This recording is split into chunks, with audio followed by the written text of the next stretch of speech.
Bonjour. Alors, dans cette vidéo aujourd'hui, nous allons parler du processus de deuil. Comment faire le deuil et de se remettre d'une fausse couche. Alors, bonjour Patricia. Bonjour Monique. C'est un sujet très important Oui. parce qu'aujourd'hui, le fœtus est de plus en plus personnalisé. C'est ce qu'on appelle la personnalisation du fœtus. C'est-à-dire que dès que la femme sait qu'elle est enceinte, et très très tôt maintenant, elle développe très tôt un personnage, un être vivant, un être réel. Et alors, la période de deuil se vit de façon plus intense. Le deuil, pour la fausse couche, est très similaire à la perte d'un défunt, à la perte de quelqu'un, d'un être cher. Alors, la première phase, c'est le déni et le choc. Et le couple est surpris et en état de choc. Pourquoi moi? Et pourquoi ça m'arrive? Et là, le couple se remet en question, la femme se remet en question. Et en fait, puisque c'est un phénomène naturel, c'est important en psychologie de dédramatiser ou de déculpabiliser la personne. La deuxième étape, c'est justement la douleur et la culpabilité.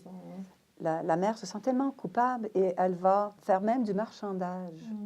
Elle va se demander comment aurais-je pu renverser le processus, comment aurais-je pu empêcher la fausse couche. Alors, elle va se questionner sur son alimentation, sur son régime de travail, sur ses activités sportives et tout. Est-ce qu'elle a trop ri? Ou peut-être même qu'elle n'aurait pas dû, peut-être qu'elle n'aurait pas dû avoir des relations sexuelles, alors que ça n'a rien à voir avec les causes de fausse couche. Non, c'est très, très rare, effectivement. Mais donc, elle rentre dans ce marchandage avec elle-même. Avec elle-même, et parfois même avec son conjoint, parce qu'il y a une autre période dans le deuil qui est la colère. Alors, la personne aura tendance à projeter sur l'autre personne désignée toute sa colère. Quand la colère n'est pas gérée, ça peut vraiment amener le couple à une catastrophe. Ça peut amener même le couple au divorce, à se séparer, parce que c'est très difficile. Mais c'est important de la reconnaître et de pouvoir passer à travers cette étape et aller à l'étape d'après. Passer à l'étape d'après, qui est la période d'acceptation et de reconstruction.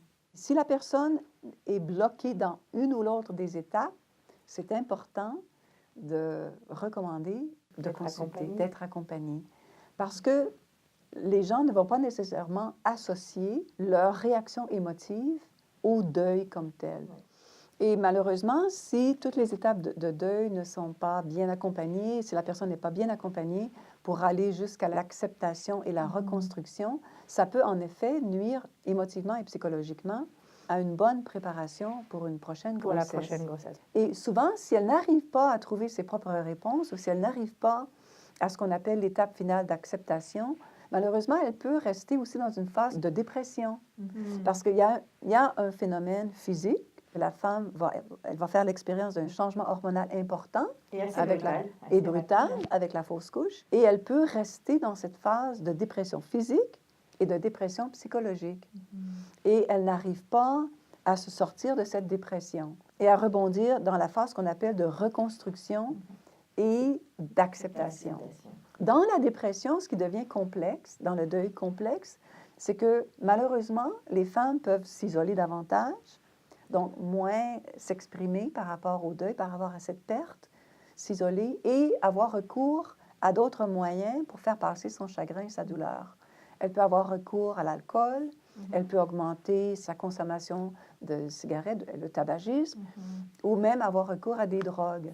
Alors que la dépression associée aux fausses couches est une dépression temporaire qui est vraiment associée à une dépression physique et un changement hormonal. Il faut savoir aussi que le partenaire souvent vit un processus de deuil qui n'est pas spécialement le même que celui de la maman, mais il a aussi son propre processus. Il a son propre processus.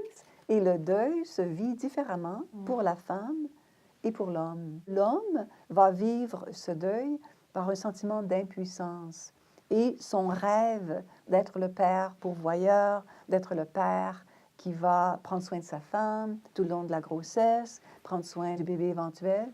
Alors, ce rêve ou ce sentiment d'impuissance ou d'échec, son échec familial va être vécu de façon différente et de façon plus grande que ce que vit la femme. Que vit la femme.